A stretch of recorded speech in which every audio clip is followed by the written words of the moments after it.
Welcome to the Terrible Podcast with your hosts from SteelersDepot.com, where you can find all your latest and greatest Steelers news. It's Dave Bryan and Alex Kozora, always lit, talking Steelers. And now, here's Dave and Alex.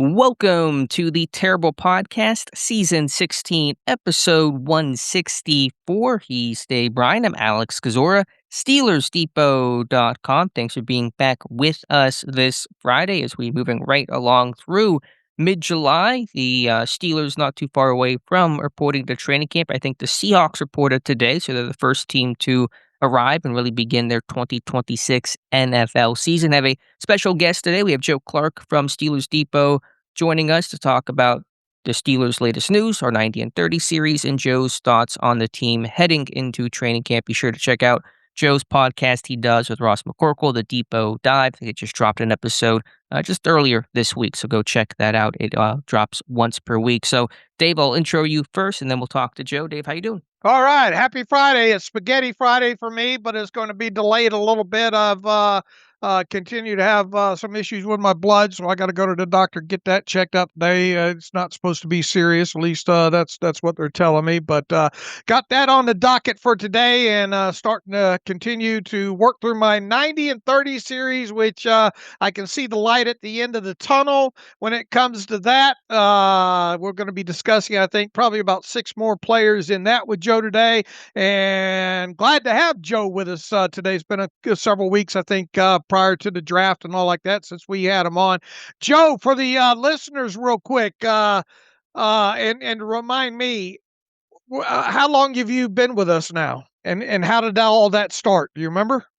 Yeah, so I'll be full-time 4 years the last week of July. So that'll be my 4 years of full-time. I started during the 2022 season, just writing game recaps, did a little bit of stuff in the off season, and then I went full-time right when training camp hit. So coming up on my 4-year anniversary and can't be more excited. All right. And we, I mean, you've been really a huge asset, and glad to have you full-time in the site and with the site. And boy, how time flies there. Been that long already. Yeah, All right. absolutely. All right, guys, let's dive on in, and obviously not much in the form of news. Just one procedural note: we're still watching Drew Aller, one of, what is it, Dave, 6 rookies who have yet to sign, 4 of them being quarterbacks. And I assume once Carson Beck signs, I believe the Cardinals report on the 22nd, so almost a week before Pittsburgh arrives to their training camp, to Latrobe, then Aller will fall in order. But that is still one thing we're watching. So they're down to 6, and I think the other 2 are, there's one random edge rusher and then Jamar McCoy, who had the whole knee issue that caused him to fall. It might be complicating that side of things. So still waiting for that is one piece of news, Dave, right? And but obviously don't expect that to be an issue for training camp. Yeah, I've been saying all along. I hope I don't have to remove my foot from my mouth there. But generally, it lasts, especially during this last CBA and all.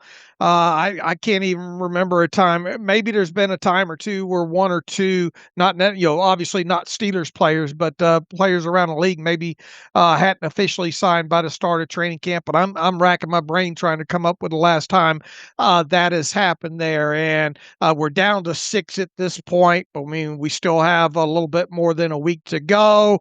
Guys like Aller and obviously the top of the quarterback class, 4, as you mentioned, I think 4 of those 6 are quarterbacks, and I would imagine all this is revolving around, especially in Aller's case, for split salary and maybe offset language. I find it hard to imagine he's going to get guaranteed money beyond his rookie season, but I suppose stranger things have happened for. I don't think Aller really has much of a leg to stand on, despite the quarterback position, with him being a 3rd round draft pick here. So I'm still going to predict that Aller will be signed, sealed, and delivered by the time the team reports to training camp, or maybe at worst before right before the first training camp practice gets underway here. But it's getting down to the nitty gritty here, and but I still would expect him to be signed. We'll see. We saw this with Joey Porter Jr. because there was that whole wrinkle of he was the 32nd overall pick, but second rounder. I think he signed right before training camp during his rookie season. So still fully expect Allard to get his deal done before the first practice on the 29th. I guess technically, if you want to get technical, and we love getting technical, last year the Browns running back Quinshon Judkins did not sign until September. Now, that was because of a lot of legal issues they had to wait out and wait through, but there's one example. But obviously, Al's situation completely different from that and really of no concern. One other piece of news, and we want to thank backup tight end JJ Galbreath for really providing this information and nugget and a little bit of a news cycle, at least a headline to talk about. Talking about Darnell Washington's weight, which has been a topic of discussion ever since Washington went on Cam Hayward's podcast to talk about the heavier weight restrictions and fines and the more strict weigh-in system that Mike McCarthy appearing to impose, and a lot of debate about what Washington's weight could be. And Galbraith said, appearing on the Banner Show podcast, that Washington during the spring was about 320 pounds, which would be up 9 pounds from what he told. Washington told, was it the St. Brown podcast last year, that he weighed 311. Galbraith also noting that Washington's goal weight for training camp start of the season is 300 pounds on the dot. And so that's the expectation for Washington. Still obviously a mountain of a man, but that is the current weight and apparently the goal weight for Washington. So, Joe, what are your thoughts? Is there a concern that he apparently was 320 either now or back in the spring? Is 300 sound like a good goal weight to you? What do you come in on Washington's weight? Yeah, given what Washington himself has talked about, it seems like his weight kind of fluctuates a decent amount. So him being 320, not a huge concern to me. I think 300's a great goal for him. I think that'll be down from what he was 311. He said during the season last year. So a good 10-pound difference can make him a little bit more explosive in the open field. I think it's a pretty solid weight. I guess given the fact that the team has the weight goals, there's probably a pretty reasonable expectation that his goal is probably right around 300, 305. So him getting down to 300, I think, is good, a nice even number, and something that I think can probably help him improve his game. He's gonna have to bowl a lot to cut those 20 pounds. He posted that video of him bowling, but yeah, I think that's a very solid number and something that I think can only make his game better. Dave, just stick with the bowling. Is 300, which I think isn't that a perfect bowling score? Oh yeah, 300. Yeah, so 300. That sort of all fits together. Is this a strike or a gutter ball for Washington to, I guess, want to get to 300? Look, I mean, 300 still a mountain of a man there. We talked a couple of shows ago, for any concerns, and I guess in my head I was I was kind of thinking, is this a guy that'll get down to, I don't know, 285, or heck, they probably put up donate, you start a campaign of feed Darnell if he probably look out of place, malnourished at 285 or 290. I don't think he's gonna. I don't. But within that, though, to his credit, though, and since signing the contract, he had that post on Instagram, I don't know, about a week ago, saying that he's looking for, I guess, a chef or a cook or something like that. So he obviously, I think at this point, has the money to kind of dedicate that. Look, the man probably just likes to eat, and I'm not gonna blame him for that. And obviously, a big body to feed when it comes to a guy like that. This is fun to talk about. I think it'll be interesting to see come the start of training camp, and once we get some good shots of him, maybe what he looks like compared to say last season, or even going back to his rookie season. There, I'm not at all concerned about that. I just think overall they wanted to drop a little bit weight to get a little bit more explosive, be a little bit more agile. Look, this is still going to be a guy that compared to other tight ends is going to look like he's lumbering down the field to some degree, but I don't think it's going to take away from any of his physicality, any of his blocking aspects of his game. More than anything, too, it'll help his knees and his back. And I'm a testament to that. And obviously, I thank God I don't weigh no 300 pounds or anywhere close to that. But at my age, the older I get, I can tell that weight can make a difference on your knees and on your back there. So I think just overall, this is just smart. being as he's been in the NFL, as long as he's been at this point, knows the rigors of an NFL season. The Steelers are obviously concentrating more on this under Mike McCarthy as well, to have some rules for different, I'm sure, positions and individual players. So it's fun to follow. I think it's fun to talk about. It'll be fun to look at the pictures and all as we get into training camp. But at the root of it all, I'm not overly concerned at all. Same, I agree. And for those asking or wondering, I got a couple of comments on this when we wrote about and shared that story that some people were saying, I thought he was back to 264. I read about that he had dropped 40 pounds. There was no credible reporting to suggest that he was back down to his combine pre-draft weight at 264. I saw some of those things on Facebook too, but they're not sourced. They weren't ever attributed to anything that was credible. So I'm going to take his teammates' word, as gospel here at 320. Now, that was maybe in the spring. He's probably dropping weight for training camp, as you said, the more stringent weight requirements. I think, honestly, 320 for the offseason, when you played at 311 at one point last year, you're not too far above that, isn't terrible. And to get down to 300 seems like a good number for him. Washington did talk about on the Hayward podcast, ideally, 285, 290 would be like perfect world number for him. Got to get to 300 first to get to 285, 290. So if he's at 300 this year, I'm okay with it. All right, and one other aspect I'll say about this, while I appreciate Galbreath giving the update that he did, there's a rule in the NFL about not counting another man's money in the NFL. Maybe Galbreath needs to not be counting other players' or teammates' weight. Well, I think he made the comment he was reacting to what somebody else said on the podcast. And somebody said, "Oh, he's 300 pounds." Obviously, I'm joking here to some degree here, but I thought it was interesting that he sure had that number ready to go. He did. He really did, on the ready. All right, before we get into our 90 and 30 series, Joe, I just want to get your thoughts. I know we talked about it some with Ross and with Josh, some of the offseason wrap-up. It's been, of course, a very busy offseason. Let me start with this, Joe.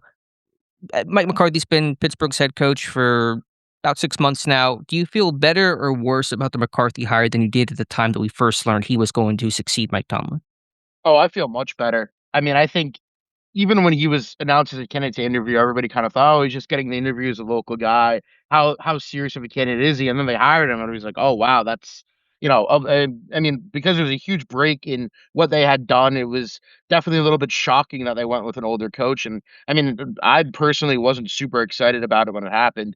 And the more you hear from him, and the more you hear about his principles, his philosophies, the staff he's brought in, what players are saying about him, how he's kind of running his practices, I feel much better than I did back in late January when he was hired. I mean, I'm pretty excited just in general for a new regime, a new change, just to see what all that brings. But I think, everything that McCarthy's implemented, it seems like he is somebody that really does adapt with the times. He's not, rooted so he has his philosophies, he has his core philosophies, but he seems to be willing to evolve and adapt and change those a little bit just to fit what the modern NFL looks like. I think the coaching staff he brought in, there are some really good hires in there. So in general, I'm very excited about what things have looked like so far. And I mean, I think training camp will be kind of the ultimate test to see how he is as a coach. And I'm excited for that to get underway now in under 2 weeks. From a player acquisition standpoint, what was your favorite move that Pittsburgh made that they brought in, whether that was a sign, trade, draft pick, etc.? I think my favorite move was probably just signing Jamel Dean, because if you look at that number 2 corner position, the Steelers have kind of gravitated towards signing older veterans, maybe guys that, have high IQ, maybe guys that can mentor when Joey Porter Jr. was younger. You look at Patrick Peterson, you got the trade for Dante Jackson. He was okay, but he kind of had some injury concerns. Then Darius Slay last year just didn't work out. You bring in a guy now who, Jamel Dean, he does have some of those injury concerns, but when he plays, he's one of the better, number 2 corners in the league. And I think, solidifying that position is huge. And then you talk about those injury concerns, you still brought back Asante Samuel, you drafted Dalen Everett. So you have players that, if Dean has to miss a game or two, you have, a reliable depth at that position right now. Mm-hmm. So I think for me, that was my favorite move, just to really shore up a position that had kind of been a question mark over the last handful of years.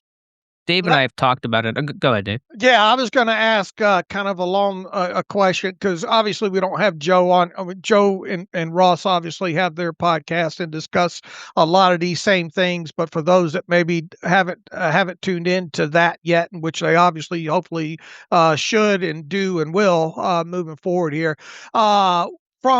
from the start of the off season and maybe shortly after McCarthy was hired and then on in through free agency and obviously the draft and then the few players that have been added, throughout the summer and all.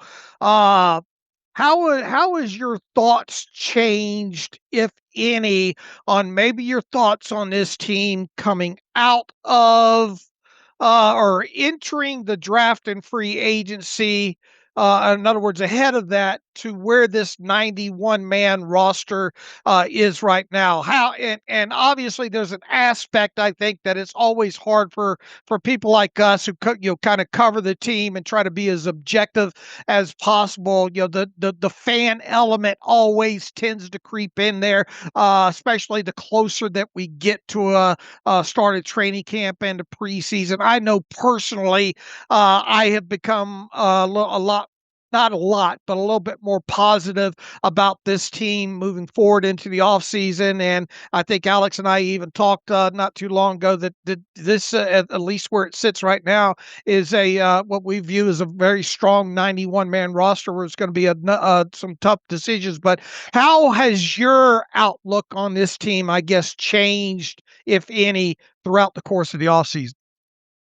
Yeah, I mean, I think I'm definitely a lot more positive on where they are now, and I think a big reason for that is they've added some pretty strong depth, and I think, having 10 draft picks does help in that regard to add reliable depth, but even if you look at what they've done in, free agency, like some of even the smaller depth moves, you sign a guy like Robert Tonyan, it gives you the flexibility there if you wanna keep a 3rd tight end. You don't necessarily have to put Riley Nowakowski in that role. You signed Darnell Savage as a veteran safety, and again, these guys are on the roster bubble right now, but that's a good thing that you have some of these older, reliable, maybe veterans that have connections to the coaching staff that can come in, and if they look good, then great, and otherwise, they can get the go, maybe in the practice squad. I think those 2 guys would be easier to send to the practice squad. But I mean, you look at the safety position, you drafted Spears Jennings, you have Sebastian Casher coming back. In general, I just think there's a lot more depth ever on this roster. I mean, running back, you have Johnson, you have Homer, you have Heidenreich. So there's going to be some tough decisions to be made. But honestly, that's a good thing because you need to have depth. You need to be able to supplement for the inevitable injuries that are going to happen. And I think this team's in a really good position with just how deep the roster is, that it's just adding to that talent level. And I agree that it's a much more talented roster than I think we've seen in past years. They've shored up some positions where maybe there's been perpetual question marks like wide receiver too. But in general, it just the depth of this roster is the one thing that has really stood out to me. And then how they've, kind of continued to add to just build that across the board. I think that's a fair assessment across the board. Let me ask, though, the counterweight to the initial question. You talked about Jamel Dean being your favorite player acquisition move. What was your least favorite or the one you have the most questions or concerns about? That's a good question. I think it's maybe a cop out of an answer here because it just was a kind of off the radar move. But when you look at the Steelers taking Gabriel Rubio in the 6th round, and you kind of hear all the beat writers say, "Oh, this is a guy destined to go to the practice squad," then it's like, all right, well, why are you taking a guy in the 6th round when you maybe could have had him as an undrafted free agent? And if he is really destined to go to the practice squad, and hey, I'll be happy to be wrong if he becomes a reliable contributor along the defensive line. There are certainly some good things he put on tape, but just the fact of taking a guy there that it just seems that everybody's poo-pooing and thinks that there's really not much of a spot for him on the roster. That's not necessarily a move that I would love taking a guy in that spot where you can find some good players in the 6th round. I mean, it's rare, but if you're taking a guy just to kind of put him on the practice squad, that's not something that I would love. What were your thoughts on Michael Pittman Jr. in trading for him? Dave and I had, I think, a good back and forth discussion about Pittman and his value and can he help scratch the itch of the offense and solve some of its biggest problems. Where do you come in on his pickup? Yeah, it's interesting because I think for this year with Aaron Rodgers coming back, he's going to be a solid addition to the guy that can do the dirty work underneath. He can get open, he'd be just a reliable underneath target. I don't necessarily love giving him the extension, given the fact that he is getting older, he's declining a little bit. Whoever your next quarterback's going to be, his strengths might not suit the strengths of the next quarterback. But I mean, the wide receiver two position, yeah, you probably could have looked to make a little bit of a bigger splash, but the cost of acquisition for Pittman just to shore up, having a guy that can maybe help open things up, for DK Metcalf and even your tight ends. I was on board with the move. I question the how it's going to look, maybe in 2 years from now. But I think, from a purely 2026 perspective, I think Pittman will do what Aaron Rodgers needs him to do and can be fairly productive at least for this season. Dave, do you have any other questions for Joe? Just kind of his overall offseason take? Yeah, let's see. Where did you come in on the Weegan selection? I think it was pretty much, at least most of us thought that this team would address a returner at some point. And I know Alex was high on Weegan and even thought he could be taken potentially as high as he was. Where do you come down on that? And I know just recently you wrote a little bit of an article on Weegan as well too. There, personally, I think it's going to be a tough chore to implement him in any way, shape, or form outside of just occasionally as an offensive player, specifically as he is his main ads at college level was as a returner, and obviously the Steelers drafted him, and we expect him to be the punt and kick returner there. But where'd you come in on the Weegan selection, and specifically as high as they got him? Yeah, I mean, I think I'm pretty higher than Weegan on most. Just from watching him at the Shrine Bowl, I think he was the best receiver there all week. Like as a pure receiver, a lot of it. I mean, he worked. He had the connection with Mark Gronowski, who was his quarterback at Iowa, so they did have that built in. But his quick twitch, his burst, he ran some really solid routes as a receiver, and I think he was there to prove that he could play the receiver position. I think everybody knew about his return prowess, but he was there to prove he could be a solid receiver. And that week, he certainly looked like he had the makings of somebody that could become a very solid receiver. It didn't always show up at times on his Iowa tape, but what he showed that week really did impress me. And again, it's a small sample size. But I mean, maybe not as a rookie. There's a lot of guys ahead of him. It's going to be tough to get him involved. But I really do see a path down the line where even if he's just a gadget guy on offense, where Weegan can kind of have a role, working in the slot, working as an underneath receiver, just the kind of guy you get the ball in his hands and just let him let him do something with it. I mean, he would. There's a couple routes even in the red zone where he was running, a short drag, and he was just so much faster off the line of scrimmage that he had a few easy touchdowns in the short red zone during that Shrine Bowl week. So I am definitely. I was cool with taking him in the fourth round. I mean, coming out of the Shrine Bowl, there was some late day two buzz. So get him in the fourth wasn't as big of a reach to me as I think it was in the eyes of some, especially just because he could be a really, really strong return man as well. But I do think, especially down the line, there is some of that offensive upside. As we get closer to training camp here, and obviously this will probably be the last time we have you on before the start of training camp here.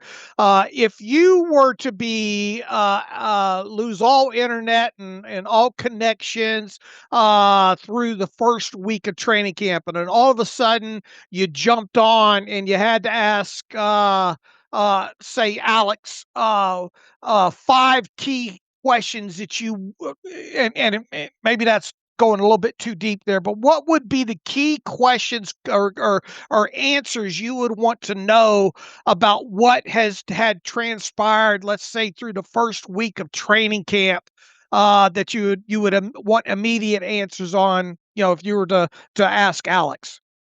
Yeah, I think you look at the performance of Will Howard and Drew Aller just because, one of those two guys ideally becomes your quarterback of the future. You want to see how they look even early on in, the first week, not really in a lot of not padded practices, but you still want to see how those guys look.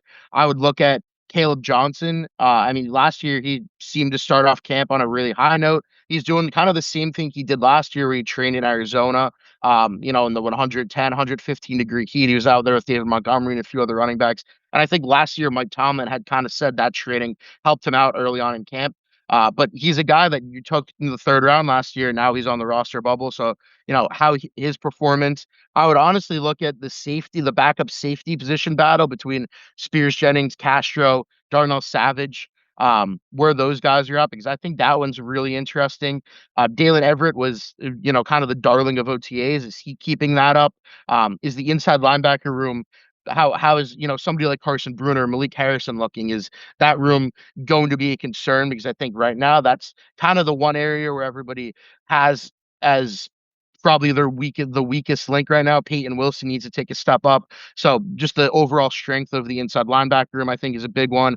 And then I think Roman Wilson and Jeremy Bernard, just between those two guys, who has the upper hand in that receiver battle. I think, heading in, Roman Wilson's probably going to have the first crack at it. But if he struggles, I think, is it worth keeping a guy on the roster that could very well be a game day inactive over keeping, Eli Heidenreich or keeping depth somewhere else? So I think that's a very interesting one, because Roman Wilson could start the season as in the slot. I think that's not out of the realm of possibility, but it's also not out of the realm of possibility that he ends the season, or that he ends training camp and he's not on the Steelers. So I think that's one that I'm kind of eyeing as well. You sort of touched on it, Joe. What are your thoughts on that running back battle for that third spot between some of the names you mentioned, Caleb Johnson, Eli Heidenreich? You could even throw in Travis Homer, Lou Nichols in there. Is Johnson, how safe should he feel? How great are the odds that he, like Roman Wilson, may not be on this roster to begin the season? Yeah, I mean, I don't think he should feel safe at all. I do think that there's a probably better than, I'll say, 40% chance he ends up making the roster, just because, he was the third round pick last year. If one of Dowdle or Jalen Warren has to miss a game, I think he's a more reliable plug and play running back in that situation to fill in, just for depth purposes. But I mean, Heidenreich, I think you could argue probably has higher special teams upside. I mean, Homer certainly has higher special teams value right now, given that he's a guy that's done it for a while. And Caleb Johnson, he has to kind of prove that he can contribute in some form or fashion on special teams. And I think he has to show that he can, be a reliable running back. He has no real ties to this new coaching staff, which certainly hurts him. So I don't think he should feel safe really whatsoever. I think he kind of has to go in with his hair on fire and really prove himself early on in camp. All right, yeah, I think that's a fair and agreeable assessment. Dave, anything else for Joe on Yeah, the upcoming season? when it comes to the Will, how I wrote this up the other day when writing up Mason Rudolph in the 90 and 30 series that I'm doing and all, and to me at least it feels like Howard versus Rudolph for the backup quarterback job, and almost a loser leave town match, if you will, depending on the beat writer that you listen to, and specifically maybe some on a given day, because it seems like a few of them flip flop back and forth and all. You get some of them to say Rudolph's destined to be on this team, even if it's consists of this team keeping four quarterbacks. I think guys like Ray Fittipaldo think that Will Howard will be given every opportunity to win the backup quarterback job. How do you think this starts off, I guess, in training camp when it comes to, say, Howard versus Rudolph, and what's kind of your early projection of how this ends with the quarterback room? Yeah, the one thing that's kind of hard for me to reckon with, and I understand that if Aaron Rodgers didn't come back, the Steelers wouldn't be in a position where they're necessarily a win out team. But before Rodgers had signed, it was the praise for Will Howard was just coming from every corner. You had, when they started off their initial mini camp, that Will Howard was QB1. I find it hard to reckon that if the Steelers are that confident in Will Howard, that they wouldn't be confident in him as their backup quarterback this season. And I think, he has to prove it. He hasn't played in a game. So it's, right now, just going off what people are saying in the praise, it's hard to, firmly say he should be the QB2. But I do think that if they're really that confident in this guy that they've talked him up to, I mean, McCarthy's talked him up, Omar Khan's talked him up at really every opportunity that he would then end up getting cut just so they can keep Mason Rudolph. I mean, you kind of know what Mason Rudolph is. Yes, he's a reliable veteran, and he could maybe give you an okay start or two if you need it. If Rodgers has to miss time, but if they're this confident in Will Howard, I think he deserves, as somebody like Fittipaldi said, he deserves every opportunity to be the backup. And I think you'll see even when we get into the preseason, I think it's largely going to be Howard and Aller. I mean, maybe Rudolph takes a couple of snaps here and there, but I think it's going to be really those two guys. And I think I would be surprised at the end of the day if Howard isn't on this roster, and I would be surprised if they keep 4 quarterbacks. So I think I do think it's going to end up with Will Howard being the QB too. Okay. All right, let's go into our 90 and 30 series and pick up where we last left off, and that is with Joey Porter Jr. I wrote about him this morning. I want to get your guys' take on that article, but Dave, sort of intro Porter's 2025 season and what 2026 might have in store. Yeah, definitely, in my opinion, took a step forward in his overall play. Thought it was above the line overall. Obviously, just had the one interception, but did have 52 total tackles. 1 sack, 14 passes defense in the 14 games he played in. He did miss the 3 regular season games, I think, at near the start of the season due to a hamstring injury. So could have potentially put up even better stat line than that. I registered 2 tackles and 2 passes defense in the playoff loss to the Texans. As far as metrics go, or advanced metrics, or at least pro football focus metrics, he finished 3rd overall in passer rating allowed, third overall in forced incompletions, and 6th overall in completion rate for the 2025 season. He also did not, according to their metrics, allow a receiving touchdown in 2025 per their charting. While he was flagged fewer times in 2025 than he was in 2024, so that was at least a plus in the big picture. All that said, though, he was still penalized 9 times in total during the regular season. 5 of those were for pass interference, with 2 more of those being defensive holding. He also registered a missed tackle rate of 13.8%, and that was the highest of his NFL career to date. Now, with that said, he has seemed to be a more willing participant as a tackler. You still don't like to see some of those situations where he comes up and just tries to throw a shoulder as a means of a tackle, and that's probably played some into his missed tackle rate overall. I think when the main conversation with Porter throughout this offseason is, will he sign a contract extension prior to the start of the regular season? I think he will. I think most still seem to think that he will. Whether that happens or not, the expectations will still be high for him this coming season. I do wonder, with the addition of Jamel Dean, and Jamel Dean pretty much being a right side player on defense throughout his career, I wonder what that will look like when it comes to Porter specifically. I mean, we've seen Porter move around some during his career. We've seen him follow in certain situations. I would imagine that to some degree that's still going to happen.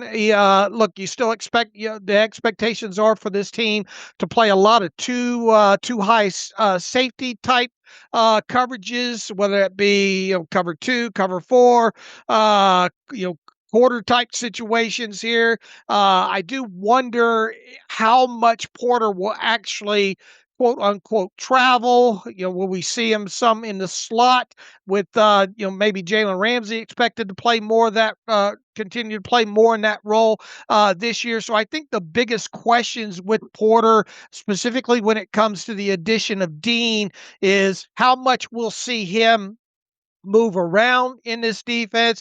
I think while he has become a better run defender and tackler since entering the NFL, there's obviously still room for improvement there. Obviously, too, you want to see him kind of reel in these penalties a little bit more in this coming season as well, too. I expect him to get a mega contract extension prior to week 1. Whether or not that makes him the the highest paid at his position, which I kind of doubt, the third highest paid, the fifth highest paid. I think that's yet to be seen here. But look, I think you've got a still developing player here in Joey Porter Jr. I think he has the opportunity, if he plays extremely well, to be more widely regarded as a top cornerback in the league. Still think he might have problems if he doesn't get the takeaways here of potentially being regarded as, let's say, a top three cornerback in the league. But look, I think the future is bright for him. I'd like to see obviously a couple more interceptions, takeaways this coming season. Obviously, you hope that he stays healthy for a 17 game season. But I think the prospects look good for him heading into the 2026 season. Joe, that's the on-field component. The off-field component and the discussion point for the next couple of weeks until there's a resolution is his contract, as Dave touched on. How confident are you, Joe, that a contract will get done at some point before week 1 against Atlanta? I'm not as confident right now as I probably was a few weeks ago, but I would say I'm still probably in the 55 to 60% range. That's something will get done. I'm a little worried that, if the Steelers wait and you let some of these other corners, like a Christian Gonzalez or Devin Witherspoon, if their deal does get done this offseason, if they let them get done first, that the Steelers might wind up paying Porter a little more than they wanted to. But I think I'm over 50% confidence level that something will end up getting done before week 1. You said a drop. Is the reason for that drop because of the other deals that might muddy this contract situation even more, or is there another factor that sort of reduced your confidence?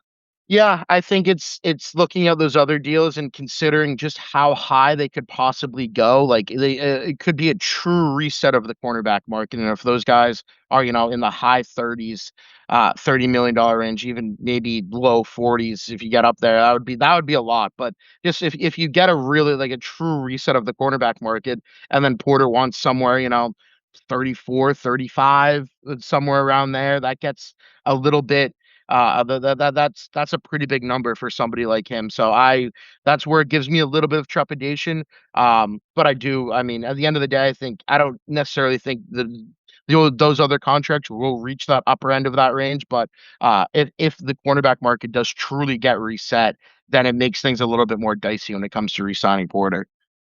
Dave, what I wrote about this morning was my concern about the hold-in possibility with Porter, and it's less about will a deal get done. I think it will get done. We've expressed those thoughts, but if you miss a lot of training camp reps, if this thing goes into September, which is certainly possible or plausible with the season not starting until mid-September, essentially, all that time missed for a new coaching staff, a new system and scheme, the growing pains and sort of the rust to knock off for Porter, for the coaching staff to get familiar with him. How much is that? How much of that concern do you share? Where Porter really missing a large chunk of the summer with this new system could really kind of create a slow start to his season. If we're talking about this, let's say a possible hold in running through, let's say, the first week or the first 10 days, I'm not overly concerned. The further, obviously, that you get into training camp, the more detrimental I feel that could be. Look, you got a lot of you got a new coaching staff, new defensive coordinator. Schematics are probably going to be a lot different. Calls to some degree are probably going to be a little bit different as well. I just mentioned the fact that is Porter going to be asked to be moved around? I think that's a lesser component of it overall. I think just the fact of getting on the same page and playing with those, practicing with those other guys and getting a good sense of people knowing where they're supposed to be within the defense is the bigger component overall there. So if this thing were to happen with a hold in and he's just going through the individual type stuff during training camp, I will get more concerned the longer that this goes on, especially if we're talking getting into preseason action there, even though we're not expecting Joey Porter Jr. to play much at all during the preseason there. I do think the further that you get into training camp and you're not actually out there taking reps as part of the defense there, could be a little tough to overcome, specifically at the start of the regular season there. So that's my only concern would be is this if this thing lingers, let's say past, I don't know, the first 6, 7, 8 practices or so. Which I think is very possible. These things can take time. The Watt contract, that first one took until right before the season began. Even Cam Hayward and the incentive restructure, kind of reworked deal, took until last second last year too, where at one point Hayward was kind of threatening and leaving the door open for him to miss the season opener. And so we don't know. I mean, if it takes only 4 or 5 days, then yeah, it's really a non-issue. If it takes past training camp into September, I think it's going to be just a natural obstacle and detriment to him. It's going to be a short-term thing, and that's not a long-term concern for the length of the contract that he's poised to sign, but I think it is going to be a real concern. There's a conditioning element, obviously, that's going to be a factor, and then just a new system and scheme. There's a lot of things to kind of work through. You get a big matchup in week 1 against Drake London. Joe, and well, I'll start with Joe on this. Dave touched on it, the lack of interceptions, the lack of playmaking. That's certainly one knock on Porter that's followed him since going back to his Penn State days. Is there any reason to believe the interceptions could be different? He's picked off 1 pass in each of his first 3 NFL seasons. Do you think that'll be different this year once he gets on the field? Yeah, I don't necessarily know if he's ever going to become a guy that is routinely, a 3 to 4 interception a year player, just because, as you said, going back to Penn State, it's kind of been an issue for him. I do think there's certainly the possibility that he gets, 2 or 3 and can become more consistent, playing the ball and forcing turnovers, but I don't think he's ever going to really become, a true takeaway cornerback. And I think that's okay because, he still is still a pretty solid number 1 guy. He still matches up well against some of the top guys in the league, but I just don't know if he's ever going to become a guy that really truly forces a lot of turnovers every season. Dave, do you think Porter can ever reverse course and get more than 1 pick a year? Well, I mean, I think 1's not a huge number to have to top, right? So, I mean, could I mean, he's never done it in a season ever. I think realistically, balls being up in the air and finding a place in your arm sometimes. I'd like his chances. If you'd ask me over or under 1.5 for this season, I would take the over because I think I just think the law of averages and the amount of playing time and hopefully this defense being as good as I think it could potentially be this year. I just, and maybe it's the glass half full optimism that I have closer to the start of the season. But is he going to be a guy that I think's ever going to register 4 or 5? Heck, Jalen Ramsey, as good of a cornerback and defensive back that Jalen Ramsey has been throughout his career. He's never top 4 in a single season, right? And I think a lot of people probably don't realize that based on just kind of his persona and how people generally think of him. So I don't think he's ever going to be a huge takeaway interception guy at the NFL level. I think he's more of a pass defense guy, and those obviously can play a huge part in games as well too. But I do think he's a guy that at least can get to 2 or 3 in a season. Yeah, period. Why do you think getting even multiple picks in the season has been so elusive? Is it just bad luck? Is it something about his game? Is there any kind of trend we can look at that he can change? I just think overall ball awareness and maybe him not getting his head around enough and the grab being more of a grabber and a clutcher and a guy that I think relies on his his reach and pass breakups more than anything. He never has been a ball hawk overall throughout his college career. So I'm not surprised that he has such a low number of interceptions at this point of his NFL career. But once again, I don't think he's ever going to be a guy that we're talking about, Joey Porter Jr., another 5 interceptions in a single season. But yeah, I just think just from the amount of playing time, the amount of time that he's potentially going to be targeted, he very well could luck into 3 of them this year. Just from the ball floating around, hopefully up in the air quite a bit this year. Yeah, I think you touching on him getting his head around, that was a big point of emphasis that DB's coach last year, Jared Alexander, was really imposing and applying to Porter. And even though it didn't result in more interceptions, just the one which came against the Colts, he had 14 pass breakups in 14 games, so 1 per game. And so getting your head around just naturally reduced the penalties. We talked about his penalty rate being lower and then really increasing the pass deflections to a career high. And hopefully he can build upon that, even though Alexander is now gone to Minnesota. and maybe get those interception numbers to start to increase as he starts to really take those lessons and refine his game even more. Hey, if you told me right now he only had one interception during the 2026 season, but he decreased his penalties down to, let's say, 4 or 5 for the entire season, and he upped his pass breakups by, maybe a half a dozen or so, and obviously his completion percentage against remains high and all like that. I think that's a fair trade-off in totality, because penalties and look, some of these have been down the field and past 20 yards. Those are really explosive plays when you look at them, and even those that maybe a third down and you get off the field, you think in a defensive holding on Porter allows the opposing offense to stay on the field. So there's more aspects, obviously, to good defensive play other than just taking the football away via interception. So if the trade-off was that Joey Porter Jr. only intercepted one pass, but he gets the other key elements, or the things that have been viewed, becomes a more reliable tackler, a little bit better player against the run. I think those are fair trade-offs, and I think he's got it in him to improve in all those areas. I would like to see him wear the same color gloves as opposing uniforms moving forward, because I think he's got this kind of stigma attached to him right now around. I think opposing referees look for him to be a clutcher and a grabber. So it's certainly something that I think he needs to work on this summer and through training camp and whatever playing time he gets into preseason, because these penalty numbers, even though they have been better, they need to come down a little bit more. And we need to see his run defense and his tackling continue to improve.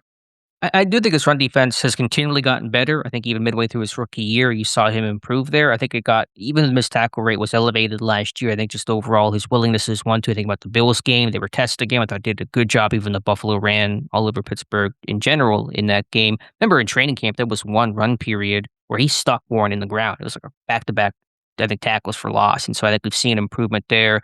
And you're right. Those pass deflections, while they're not as gaudy as interceptions, they can be worth their weight in gold. Man, that pass breakup he had on Isaiah Likely in the end zone against Baltimore last year, that saved the game right there. And to fight and get back in phase and punch the ball out and not give up on the play was really impressive.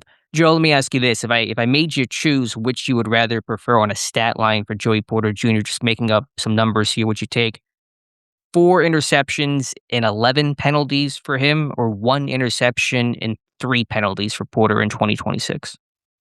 I would go 1 interception and 3 penalties, I think. I mean, I obviously you can't really tell out, but assuming that those penalties, a lot of them are probably going to be chunk yardage, cost the team a lot more. I think limiting the penalties and limiting the amount of chunk yardage you give up, I'll take that over, 3 more interceptions where, you could still be ending the drive early if you're not picking up those penalties and you just only have the 1 interception. So I think that would still be more beneficial for the Steelers this season. Dave, would you choose the same? What was my choice again? 4 interceptions and 11 penalties, or 1 interception and 3 penalties? Every time you take the ball away is obviously the bigger deal there. So, if forced to choose, I want the takeaways. Yeah, that's tough. I think Joe makes a good case because those big plays can be backbreaking, and they certainly were 2 years ago. But I think I would lean the interceptions too, just to help Pittsburgh keep its kind of culture of turnovers, takeaways, and if Porter's getting 4, then that's a really good sign for this defense as a whole. All right, any other final thoughts on Joey Porter Jr. from you guys? No, I think we can move on there. The biggest question, obviously, is the contract, and we'll continue to watch that. Any chance he gets a contract by his birthday? Sure, July 26th. Will he turn 26, or do you think that's just too soon, Dave? Look, it could happen at any time. I think it's a 50-50 proposition there. I think it gets done. As far as the date it gets done, it's obviously still up in the air. Sure. It's hard to predict.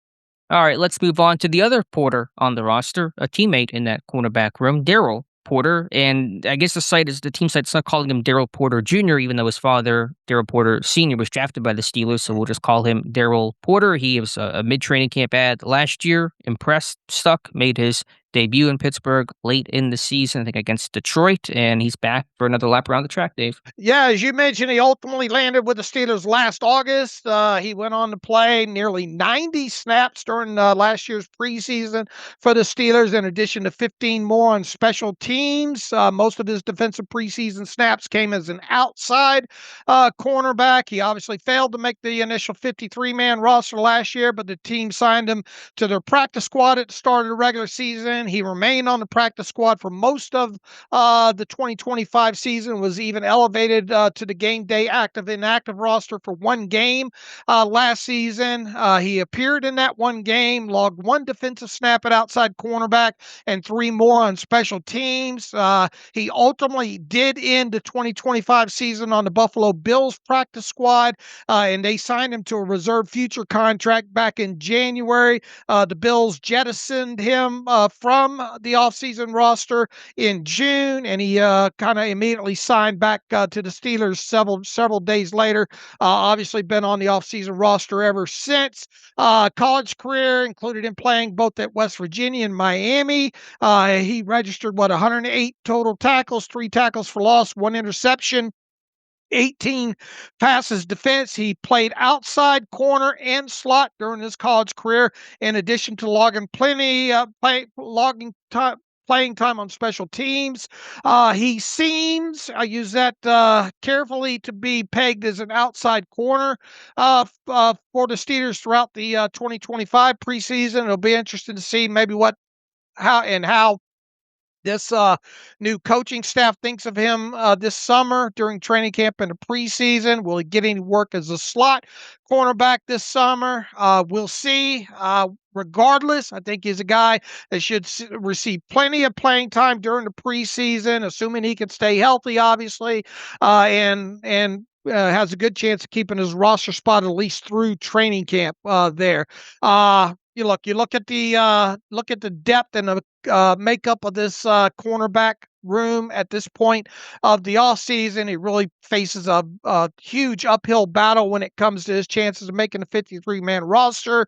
At the very least, you would think he has a good shot of making the initial practice squad come the start of the regular season, especially if he can show himself to be, a versatile player. Once again, we'll see if he gets any slot work at all during the preseason. He needs to play well on special teams. We'll see what kind of burn he gets on that through the preseason, potentially as a gunner or as a vice player.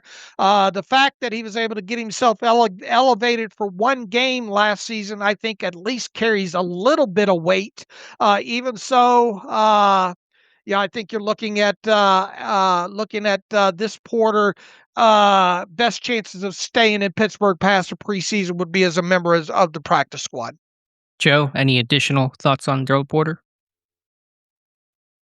Yeah, like Dave said, I think, even though he played the one snap, and him getting elevated does say something about, at least, I guess it is a new coaching staff, but maybe how the front office thinks about him and the fact that they brought him back so quickly. But yeah, I mean, the quarterback group does have so much depth, but I do think he is probably a prime practice squad candidate, just given the fact that he's a guy that they've seemed to like, has circled back a couple of times, and he saw the one bit of playing time last season.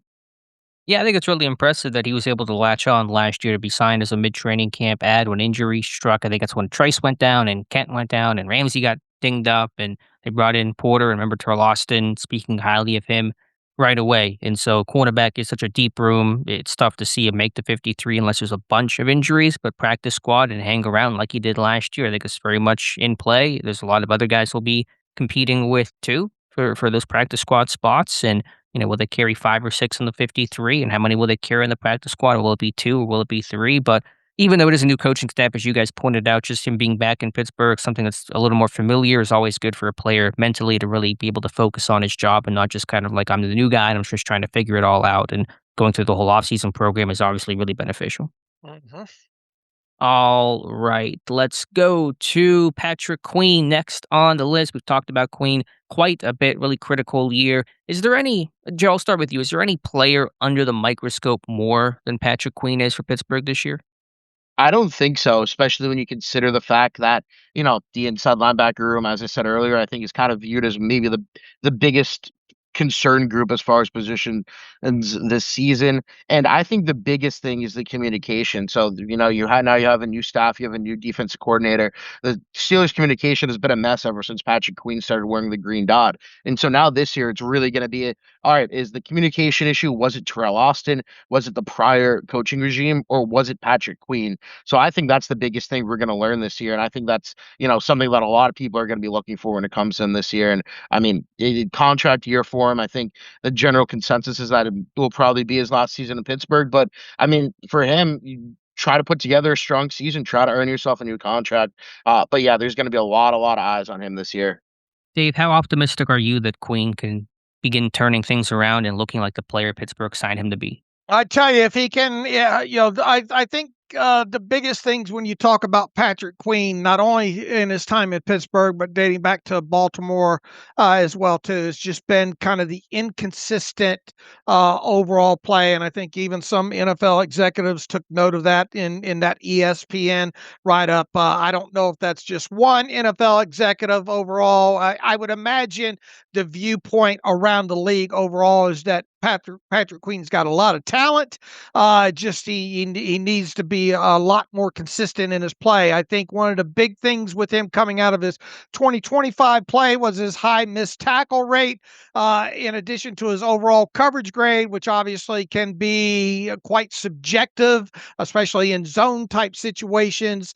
Overall, there, communication is going to be needs to be a lot better on this defense moving forward. You got him being part of a new, overall defensive scheme with Patrick Graham.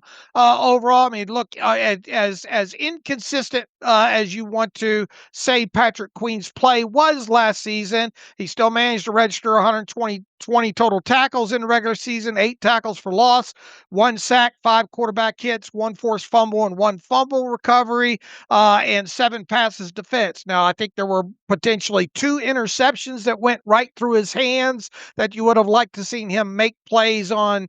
When it comes to that, there were a couple of missed tackle opportunities that feel like they could have happened in the backfield. He still could be a much better player in getting off blocks on the big uglies that get off the line at time there.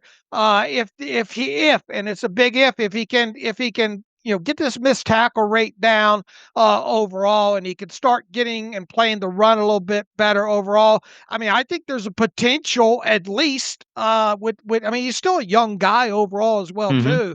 I think there's at least it's plausible. I use that carefully, that we could see him register 130 tackles this season, 10 tackles for loss, maybe 3 sacks, 4 total takeaways. I mean, this is a guy that really hasn't been a huge get the ball out type guy, but I mean, I think he's got it in him to let's say create 4 takeaways in some form or fashion overall. I mean, I think it's at least plausible that he could have a career year overall in Pittsburgh. And then within that, if he does have a career year, whatever people want to say that might look like in 2026, I mean, you could potentially be talking about this guy as having a legitimate shot at being the, essentially the team, MVP, assuming that, you're talking about 4 takeaways and 3 or 4 sacks and hitting 130 or more total tackles for the season. But as the main concern, I think, for most fans and analysts when it comes to this defense overall is the play of the inside linebacker position, not just Queen, but the unit overall. Peyton Wilson's another guy that's going to have to step up, play better this year when he's on the field. Queen obviously is expected to be an every down player once again and wear the green dot. So, there's several little aspects of Queen's game that needs refinement overall. And if he's able to do that, then yeah, he's going to have, I think he could have a career year. However, if we kind of see the same Queen that we've seen so far, at least through his time in Pittsburgh, you're going to have to wonder what that means for the run defense up the middle of this unit. And there's going to be big questions potentially about this unit overall. as the season progresses, and then going into next offseason. He's got a lot to play for this year, assuming he does not sign an extension prior to week 1, which I think most would agree that's very unlikely to happen at this point. And he's got that big carrot over his head that, I mean, if he ends up having a solid season, he could wind up being one of the top unrestricted free agent prizes come March of 2027. And with that usually comes a pretty huge contract on top of it. So he's got a lot of incentive this year to have a career year. Yeah, that's what I was going to ask you, Joe, is the fact that he's in a contract year. Could that bring out the best in him? The last time he was in a contract year in Baltimore, he had a really good year there and obviously parlayed itself into a big money deal with Pittsburgh. Is that a good carrot for him to be motivated by for 2026? Yeah, absolutely. I mean, as you said, what he did last year in Baltimore was kind of what incentivized, I think, the Steelers to go out and get him. And he was a really exciting signing at the time, coming off the season that he had. And I think, he is a player that has a lot of pride in his game, and I think he's gonna want to continue to remain to be paid among the best off-ball linebackers in football. So I absolutely think that him being in a contract year is something that could take his game to another level. I guess the question is just, Dave, how confident are you that Queen can do all those things? I think we agree he's flashed it. The talent has been there. I think he does not get enough credit for his toughness and his durability, his availability. He's played through a lot of injuries. Doesn't mean his play has always been up to snuff. It hasn't, but there's something to be said about him just being available and reliable and playing hurt that might impact his play. So how confident are you that he can put it all together? First, that's a key point that I did not hit on, that I wrote up, that I did not hit on in my quick synopsis when we started talking about him, is the fact that he's had no problem staying healthy.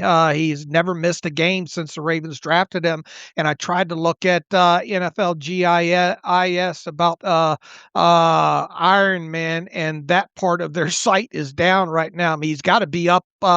At least when it comes to defensive players, you would think, and as long as he's been in the league, the string of games that he's been able to play has got to be up there. As There's far only as one other defensive player that has played every game since 2020, I think it was. I forget. It was who? Somebody on the Bills. I'm okay. gonna have to look that up. He had missed one game, but that was because of the Damar Hamlin, but that game got canceled, so it wasn't really him missing it. But I'll look it up while you talk. All right, but I mean, regardless, this is a guy that has been an Iron Man of sorts and playing the position that he plays. I think that speaks a lot about his durability overall. As far as the confidence level goes, I mean, once again, this goes back to, I mean, he's still a young player. We've seen, so, it's just been wildly inconsistent so far. So until we get this inconsistency out of his game, we've got to see it. So, I mean, overall, uh, where's my confidence level? I, I guess it's right in the middle right now. I mean, I think he's got it in him to be better. Now, do I think this is a guy that we're going to be talking about at the end of the year as all pro? And I think he could get some first team all pro votes if he has a season that I think he's capable of having. But I mean, just you look at it at the course of his career and the inconsistency that's gone along with that, you do have to be concerned that we'll see more of that inconsistency in 2026. Why do you think he's been inconsistent? Is there a reason why we can identify why his play, and you're right when you say it has been very up and down? Oh boy, it's hard to pinpoint exactly why that is. I mean, is it just lapses from down to down type play and being on the field as often as he is? How much of it's related to miscommunication? How much of it is I kind of view him as a high football IQ. Look, I mean, you don't wear that green dot unless you have a full understanding of what's going on there. So I just think it's a lot of little factors that have played into the inconsistency. I mean, he's got to be a better tackler.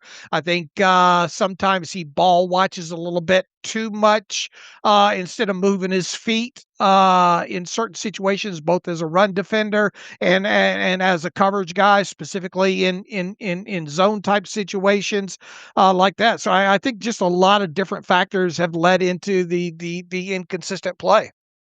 The stat I had on Queen about his durability Iron Man streak, He is one of only 6 total players and 2 on defense who have not missed a game since 2020. Queen and Jake Matthews have played 101.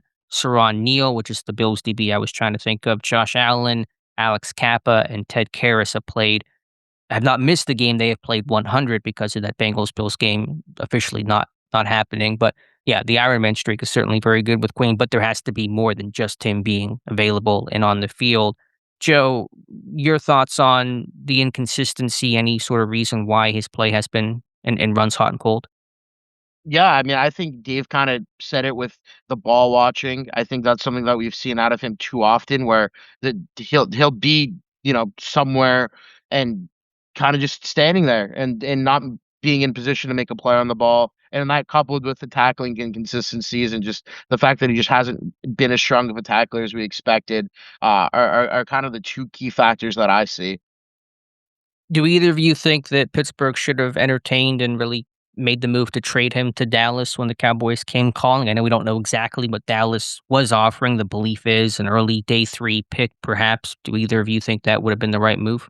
Well, I think you got to first to look too. What would have been the byproduct of that? Or would you have brought in somebody else from the outside? Would you have I'm gone sure. taken a player higher in the draft? Or would you be? Assume that they did. Assume they draft somebody 3rd, 4th round. It's still hard. Look, Peyton Wilson still having deficiencies, obviously in his game. On top of it, it all would have come down to what you would have got, I guess, in return as far as draft capital goes. What the room would have looked like post draft and post free agency after that and all. Look, there was as much smoke was out there at the time, especially before his roster bonus date hit. It felt like there might have been. I guess I wouldn't have been overly surprised had they done that, but obviously once you got past the roster bonus date and all the likelihood of that happening was going to go decreased phenomenally at that point forward there. So it's obviously one of those big what ifs. Who could they have landed during the draft? Could they potentially made a run at who was it, the Texas Tech kid? Yeah, Jacob Rodriguez. Yeah, Rodriguez. That would have been interesting to think about the prospects of that. But then, what kind of confidence would you had, with the rookie coming in and playing and getting that comfortable right off the bat? You would have think that Rodriguez would have been able to handle that. So I think it's six of one, half dozen the other. I know it's kind of a cop out there. I mean, it obviously didn't happen there. Did I think at some point it could have happened? Yeah. Once again, when you look at where the smoke was coming from with the beat writers there in Dallas and all, but I guess it'll be one of the big ifs, specifically if Queen does not have the kind of season that many hope that he will have.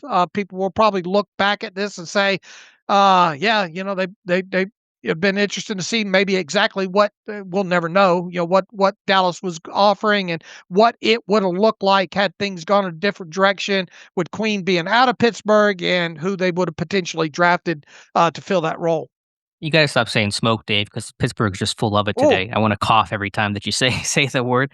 And I know that Joe just had it up there in Boston too. Joe, if I told you Patrick Queen had a good year, defining good however you wanna define a good year, certainly better than what 2025 brought, how confident would you be on a scale of 1 to 10 that that assertion is true? I would go with a 7, and I really think Okay. that the key for him having a good year is the one of the biggest keys, I think, is the communication getting cleaned up, which isn't, purely indicative of his play, but it's huge in the overall health of the defense, and I think that's, to me, has been my biggest frustration point when it comes to Patrick Queen in general, outside of the overall inconsistencies, but the fact that the communication has been such an issue in over the last 2 seasons. I think that's really one of the big things that needs to get cleaned up, and I think if that does get cleaned up, then maybe I'll be a little more lenient in it being a quote unquote good year for him. But I am fairly confident that he's going to improve his performance, especially with it being a contract year. Dave, last question and same question. If I told you you had a good year, would you be at a 7 like Joe in terms of the confidence scale? I'd probably be at a 6. I mean, I got to see it.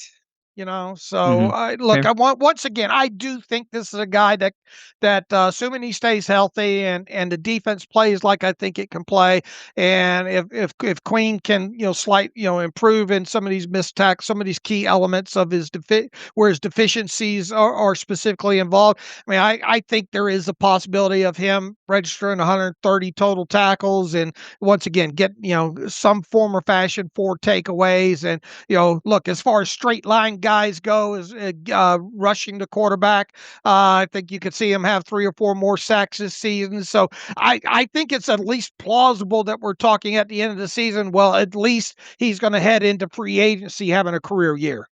All right, good deal. Let's move on now to another defensive starter who didn't quite reach expectations last year in Jalen Ramsey. Was part of that big trade that sent Minka Fitzpatrick to Miami, brought in Jalen Ramsey and Jonnu Smith. And the idea was for Ramsey to be a chess piece, but be an outside corner in premier situations like against Jamar Chase. That didn't work out. He shifts to safety midway through this year. The question will be where exactly is he going to align? It appears the outside corner days are done with Porter and Dean. Ramsey may float between slot corner and safety, certainly something we'll be watching for in camp and during the season. So, Dave, your thoughts on Jalen Ramsey? Yeah, well, I think you talked first about 2025 season with him and posting 88 total tackles, 4 tackles for loss, 4 quarterback hits, 3 sacks, and 1 interception. His 88 tackles in 2025 actually tied his career high for a single season, while his 3 sacks were also a new single season high for him as well too. So this is a guy that can still make plays on the field. He's still a reliable tackler overall. I believe he did play all over the place, obviously, in the Steelers defense. Most of those snaps came at free safety or the slot cornerback position.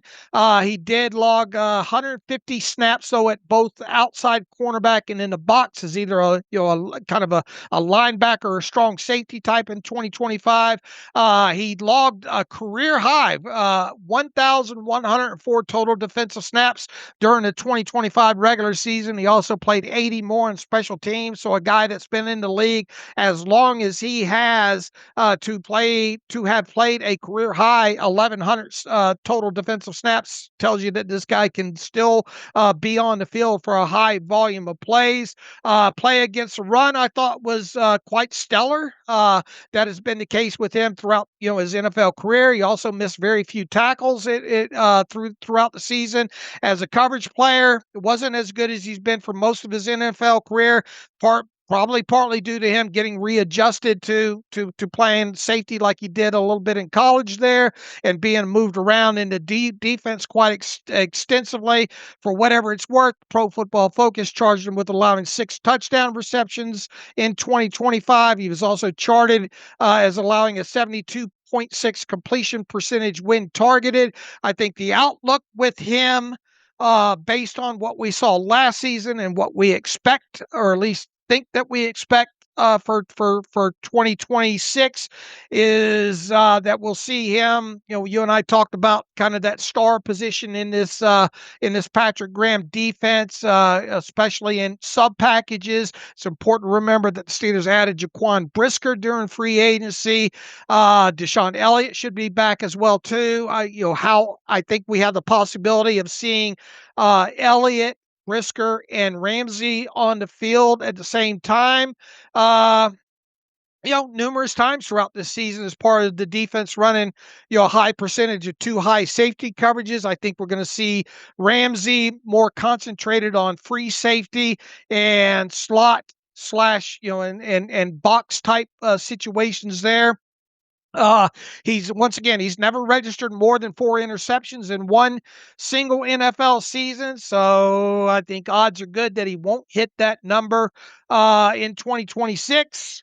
I'm not saying that he can't.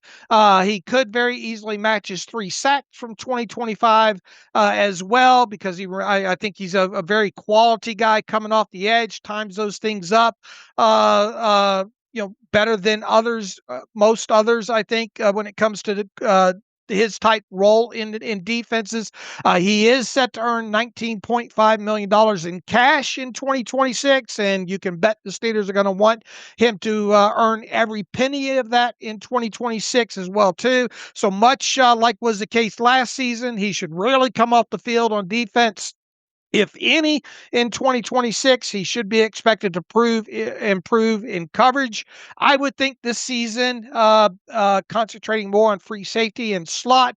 How he ultimately plays in 2026 will go a long way in determining if he's part of the 2027 team, because his current contract runs through the 2028 season. So this is a guy that I think that the team's going to move around quite a bit. I think you're going to see him in the slot, as that quote unquote kind of star player. I think the most intriguing thing is how often the Steelers will get two other safeties on the field along with him, and how much actual moving around we'll see Ramsey. I think he's still a quality tackle. He's still feared. He's a tone setter earlier in games. Obviously, you don't want to see him take some of these penalties after the whistle and all, but this is a guy that's still widely respected around the league. He'll put a body on you. I saw no click down in physicality when it comes to his play. Same. The presence we talked about a couple of podcasts ago certainly is still there. Joe, do you think he'll play more safety or cornerback in terms of pure snaps this year? It's an interesting question, one I've wrestled with over the last few weeks, especially with the addition of Jaquan Brisker. And the more you kind of see that Sean Elliott and Brisker, I've initially I was more on the safety side of it, but I've kind of changed my mind, and I think we're gonna probably see him play a little bit more corner than safety this year. And that's been sort of the hints from some of the beat guys too, that they think that. I mean, we'll see. Obviously, plans can change. Last year showed the plans changed dramatically. I think it may be sort of the original or what they were doing in camp with him last year. We'll play nickel slot corner, the star position they're calling it, in sub package, and then he'll play safety in base. That's kind of my thought. And so naturally, you're still going to play a little more sub than base, and so give me corner over safety, but should see time at both. And I mentioned, I think him just having a full offseason to really hone a craft at safety is going to do him a lot of good. Any final thoughts here on Jalen Ramsey? No, look, needs to stay healthy, because you do wonder what this defense would look like if Jalen Ramsey's not part of it, especially with kind of the amount of slot star type snaps we're expecting them to play. And so I think a big part of this defense, living up to some of our expectations, is the fact that Ramsey is going to be asked to play obviously a lot of snaps in this thing and be an integral part of it. So it does make you wonder. And I think at some point, I don't know if it's today or not, we'll talk about Savage and potentially maybe him being, making the team potentially as that next guy off the bench in sort of a Ramsey star role, if you will. But he's gonna for this defense to meet expectations, at least my expectations in 2026. Ramsey's going to have to stay on the field and play a big part of this. And I will say, obvious as it may sound, if there's an injury to Brisker, who has had a concussion history, or Elliott, who missed a bunch of time last year, then Ramsey's going to have to play safety probably full time, and they're going to have to figure out something else at slot corner, probably Brandon Eccles. All right, running a little short on time, but let's go to Aaron Rodgers next. And obviously, there's so much to be said, but also everything's already been said about Aaron Rodgers. Joe, I'll start with you. What are you expecting in Rodgers as he recently captioned his last rodeo in the NFL?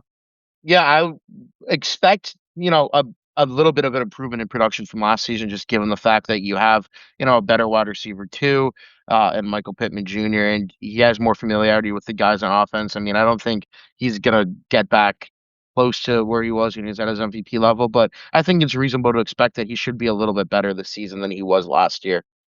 Dave, your thoughts, and I have on my bingo card here for the podcast, my stamp over the adjusted net yards per passing attempt number, because I know it's going to come up here in your conversation. Yeah, look, as are his advanced metrics from last season there. They were very underwhelming. Average completed air yard distance was just 3.3 yards. It's unfathomable to think that the Steelers are going to have a lot of success on offense of moving the football through the air when your average completed air yard distance is just 3.3 yards. That was the worst in the NFL among qualified quarterbacks. His average intended air yard distance of 5.9 in 2025 was also near the bottom of the league. As part of included in that is average snap snap to throw time in 2025 was one of the quickest in the NFL at 2.59 seconds.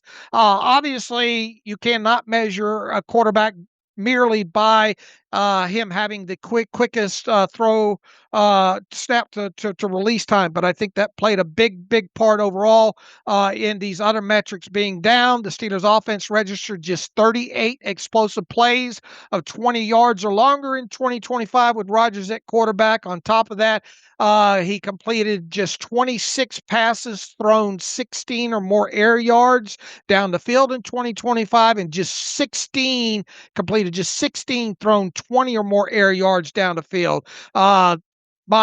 My narrative when it comes to Rodgers and this offense in 2026 is we've got to see this team be able to push the football down the field with more regularity. They've got to up this explosive play number. We've got to see the average yards completed air yard distance go up, and part of that you would think is going to have to include Aaron Rodgers holding on to the football a little bit longer in some situations as the season rolls on. Obviously, with a guy at his age right now and with the lack of mobility, that is a bit concerning as well. Can he stay healthy? Will he stand in there and take some of these hits he seemed to kind of shy away from the last several seasons here? This is a guy that look, has taken some pretty big hits over the during his time with the Jets and during the which obviously ended up being really one season and then obviously last season. This offense, he put up a adjusted net yards per passing attempt stat of 6.3. That was okay, but okay gets you bounced in the first round of playoffs. We've got to see this number get as close to, if not over 7.0. I have my doubts that can happen. I think I'm expecting him to have a little better season or a better season than 2025. How much better season will go a long way, I think, determining of how good this offense can be. You expect maybe some more play action this year. Obviously, we expect more 11 personnel. Be very disappointed if his passing yardage does not exceed that of last season. However, I don't think we're talking about a 4,000 yard passing guy this year. He can still wing it. Overall, we've just got to see this ball go down the field further in the passing game, and with more success and more regularity. His adjusted net yards per passing attempt jumped 0.4 from 5.9 to 6.3 from the Jets to Pittsburgh. Dave, can it jump 0.4 again to get to 6.7? Can it? Yes. I would kind of view that. I 6.9 it feels like is his ceiling. If he does hit that, however, say a 6.8, 6.9, that's at least in the area where I think you can potentially win this division or at the very least make the playoffs, and depending on how the matchups go, at least maybe kick down that playoff win door. What should the goal be? 6.5, 6.6 as a minimum target? It should be 7.1, but personally, but I struggle to see how he's going to get there. Joe, just quickly, did you want Rodgers back, or did you think Pittsburgh should have just moved on and gone in a different direction? I'm always in favor of them trying to win as much as possible, and I think Rodgers gave them the best chance to win. So I was okay with him coming back. I mean, it would have been nice to see maybe if you had something in Will Howard this season, but for me, I think Rodgers gives them the best chance to win. So I was okay with him coming back. Yeah, it's undeniable to say Rodgers was the best quarterback for the here and now, and there weren't a lot of other options. I mean, Malik Willis, Dave and I, we had interest in him, but that is just one guy, and can you sign him? Will he want to come play for you? Obviously, he went to the Green Bay folk down there in Miami to start for the Dolphins, so that certainly is no guarantee, and if not him, you could have obviously done the young guy competition at Will Howard and draft a rookie as they did in Aller and gone that route, but understand the thought process behind Rodgers. All right, let's finish up the list here with a rookie in Gabriel Rubio, the sort of unknown pick at the time when Pittsburgh drafted him. Even for us, we try to pride ourselves on knowing these guys chapter and verse, but he was a surprise. We've learned a lot about Gabriel Rubio since, a big run stuffer, certainly fits the prototypical mold of a Pittsburgh Steelers defensive lineman. Dave, your thoughts on Rubio in his rookie training camp? First, I'd like to, as you just did, I'd like to scold us a little bit more for as in tune as we are, especially when it comes to the defensive line position, of being measurable type guys and guys that kind of fit the mold when it comes to what Steelers look for in these guys. We would look a lot more smarter had we had a pre-draft profile ready to go on this guy and had talked about him really during the pre-draft process. After the fact, when looking at in the rear view mirror, you understand why they went the way they did, specifically from the measurable aspect. Obviously, he probably would have been on our radar more than nothing had he been healthy throughout his career at Notre Dame. Dealt with injuries that obviously put him lower in the overall picture. I mean, you look at him, his measurables overall, he looks good coming off the bus, right? 6'1" and 1/8, 321 pounds, 33 and 5/8 inch arms, 10-inch hands. You look at after the fact and his college play on tape, specifically against a run, very impressive there. Obviously, as we've talked about since he was drafted, not a guy that's overly athletic, that's going to serve that you would think has much of a ceiling as a pass rush guy. This guy is a space eater, a guy that I think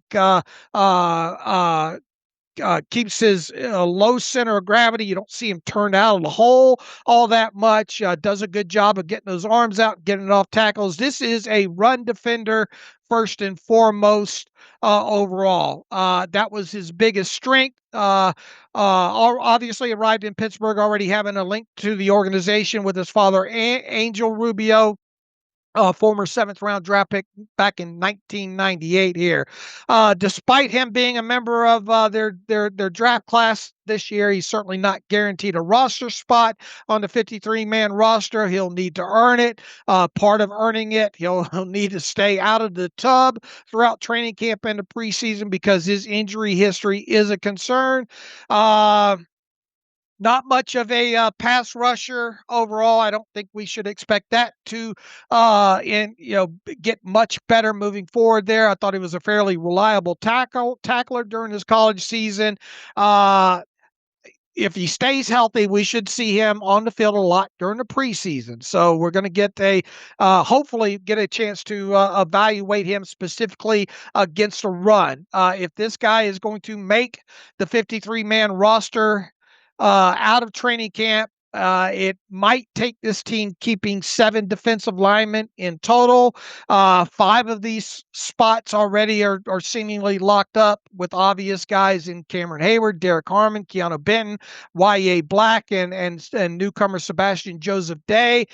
If they're only going to keep 6, it really Rubio's really got his work cut out with him. And even if this team keeps 7, there's a lot of guys that he's going to be competing against in training camp. We just recently talked about Otomewo. Logan Lee's still going to be fighting for a spot. You got Dean Lowry. You got Kevin Jabity Jr., an undrafted free agent here. So if he can stay healthy throughout the summer, and if he can make his mark really specifically as a run defender throughout the preseason, he's going to increase his chances of making the roster here. But it would not be shocking, and it probably wouldn't be the worst thing if we enter the 2026 regular season with Rubio being at least showing enough to be a member of the practice squad, being as how he was a 6th-round draft pick this year. Joe, in Omar Khan's tenure, no Steelers rookie has been cut out of training camp. They've either made the roster or landed on injured reserve. How viable a path does Rubio have? I know you talked about top of the show, maybe your least favorite player acquisition. So what does that path look like? Yeah, I mean, I think the fact that he is a drafted rookie does give him a little bit of a leg up, but I mean, I think it's going to be tough for him because you're going up against, a veteran player that has familiarity with Mike McCarthy and some members of the defensive coaching staff and Dean Lowry. Otomeo was a guy that I thought was really, finished the year last year pretty strong, gave the Steelers a spark. I think he's probably ahead of him right now. So there's just a lot of people fighting for one of those final roster spots. And I think, Rubio's really going to have to be somebody that shows it in a game setting, shows in the preseason that he can be a run stopper, that maybe he can be, a 1-to-1, even maybe Isaiah Loudermilk type replacement. But it's definitely an uphill battle. But the fact that he was drafted, I do think helps his case. It's tough to see with just how many guys are fighting for some of these final few spots. Yeah, we're going to have to see the run defense he showed at Notre Dame. I just remember that 2024 playoff game against Penn State against Ioane Benga, and he had a great showing. He's going to have to look like that kind of guy and, of course, stay healthy. One reason why he was off our radars because he just struggled with health. He missed the back half of last year. He's had a bunch of knee injuries that date back to his senior year of high school, and so he's going to have to overcome all that and, of course, be available. One last thing on Rubio. We talk about his size, his strength, run defense. He's a really good effort guy. He's going to chase the ball hard, not fleet of foot, may not get to the runner, but he's going to run hard after the football, and that's a really big component of impressing the coaching staff and trying to make this team. Absolutely. All right, that's going to wrap up our 90 and 30 list for today. I know we're running out of time here. If there's any pressing reader email, Dave, we can get to it, or we can just kind of hold that for Monday's show. All right, let me see what we got in here real quick. We'll try. Is there to any hit feedback on Pittman? Because I know we kind of solicited that, and I wondered if we get a little bit of heat for our maybe more pessimistic take. It does not look like it here, but I've got a few in here. Let's see. Ryan Kelly writes in questions about the quarterbacks. Quarterbacks are transferring frequently in college ball these days. Over 60% of Power 4 starting quarterbacks use the portal. He says, I feel like we are getting less quality quarterbacks in the pros now as a potential result of that. So we have the Steelers' two young quarterbacks, Will Howard, who used the portal and also had to navigate 4 different head coaches. Then there was Drew Aller, who stayed at Penn State. He says, do you think Howard's experience surviving so many different coaches makes him more adaptable to the NFL? Second, does Aller's stability staying in one program give him a higher developmental ceiling once Mike McCarthy fixes mechanics? Or am I off base in thinking all of the movement in college ball is negatively affecting the quality of the quarterbacks coming into the NFL? So that's the overarching question he has for both of you. Is he off base in thinking all the movement in college ball is negatively affecting the quality of quarterbacks coming into the NFL? It's a good question, Joe. I'm gonna make you answer that one first. Yeah, it's interesting. On Cam Hayward's podcast on Wednesday, John Gruden kind of said the same thing, that the quality of quarterbacks has gone down, and he attributed it to guys just going into the transfer portal and not necessarily sticking on the same developmental path. I don't necessarily know if it's as linear as that, because a lot of guys, I think with Will Howard, you saw that him using the portal was, I think, probably beneficial for him. He, fought through a lot of adversity that year at Ohio State, ended up winning the national championship, got some really good coaching there. So I don't necessarily know as in total if that's a fair thing to necessarily say, but I'm sure it does have, a pretty decent impact on some guys. I mean, you look at Dylan Gabriel I think he went to like 3 different schools. Not that he necessarily had, NFL prototype NFL measurables, but you look at some of these guys that are jumping from school to school to school, and I do think at some point it will negatively impact your development to a degree. But I don't know if that's necessarily the case across the board. It's a really good question. I mean, there's a long discussion we could have about it, and there's no right or wrong or black or white answer. I think it can cut both ways. New coaching staffs, do you get good teaching and you're being taught different things, and that can stunt development and growth. We've seen that in the NFL when young quarterbacks have a bunch of coaching changes. It's hard for those guys to grow. But also whenever these guys have new coaching staffs and schemes, they're adaptable, as the reader and as you guys kind of made that point. And look at Fernando Mendoza, number 1 overall pick, transferring to Indiana, get some really good coaching, and transferred to great coaching and a great system that really blossomed him. Joe Burrow, another example, when he transferred from Ohio State to LSU. The only thing I'll say is obviously the transfer portal makes it a lot more clear of all these quarterbacks moving, and it's a great stat. I didn't realize 60% of power quarterbacks had transferred and were a part of the portal, but coaches leave too, and a lot of coaches in college football leave even if the quarterback stays. And so coaches play musical chairs, and whenever a coach leaves, even if the quarterback stays in school, they get a whole new coaching staff too. So I don't want to pretend like the NFL's always had a quarterback problem, not enough talent. You've always had bust. You've always had guys that didn't work out. So it's an interesting discussion, but I don't know if it's really different because the NFL's always had a scarcity of really good quarterback play. I agree with what you, and I think a lot of it depends on the actual coaching and the system that they're going to. Heck, you heard all the talk about the system that Allers had to play in, and how it some feel that didn't necessarily play to his strengths. But in the flip side, I think due to the NIL and all, we're seeing these quarterbacks stay in school longer. Generally, I mean, look, you had a couple of guys that a lot of people thought were going to come out in a draft this year that probably would have been, top 3 round quarterbacks had they come out, and obviously they chose to stay in school, and I think that's a good thing overall as well too. So for all of maybe the movement that we're seeing in the portal and all, I think. I think big picture, maybe that's being offset in these kids staying in school and get more college playing time experience there. Yeah, there's a lot of layers to this discussion. All right, one more, and only mainly because this is a new emailer here, and from Germany at that. So make sure to tell your mothers that people listen to you in Germany, both of you too, today. Alexander Heben Heben Street, and hopefully I didn't butcher that one. Hi, Dave and Alex. Greetings from Germany. I've been listening to and enjoying your podcast for about 3 or 4 years now, and this is the first time I'm writing in. I just wanted to share how excited I am that I was able to purchase tickets for the Steelers game in Paris. All right, good for him. Nice. I know many people in the U.S. don't like the expansion of the international games, but for fans like us in Europe and other parts of the world, it's a great opportunity to experience the sport in person. He says, I was at the game between the Colts and the Falcons in Berlin last year, and it was incredible. He says, I'm even more excited now that I'll finally get to watch the Steelers live.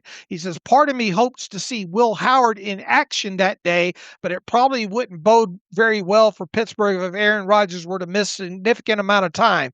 He says, how do you think the Steelers' chances of making the playoffs would change if Rodgers missed, let's say, 5 to 8 games? So first and foremost, Alexander, congratulations on being a first-time emailer. Thanks for listening as long as you have over there in Germany, and congratulations. That should be very exciting for you to watch the Steelers game in Paris against the Saints this year. All right. How do you guys think the Steelers' chances of making the playoffs would change if Rodgers missed, let's say, 5 to 8 games? Yeah, they dramatically reduce. You don't have to have too much of a big brain take about that when you're starting quarterback. And even though there's excitement for Howard, he'd have growing pains. And, Rodgers is certainly not an elite quarterback, average at best these days, but you lose your starter for 5 or 8 games. Like any team, it's going to really impact your chances in a competitive AFC North where Joe Burrow's healthy all year this year, Lamar Jackson is healthy healthy all year this year too, then that makes it that much tougher. So it would be very detrimental to their chances. All right, Joe. I imagine you agree with Alex lock and step there. Yeah, never say never, but never when it comes to them making the playoffs if Rodgers misses that much time. Even with Mason Rudolph, if he winds up being the backup? Yeah.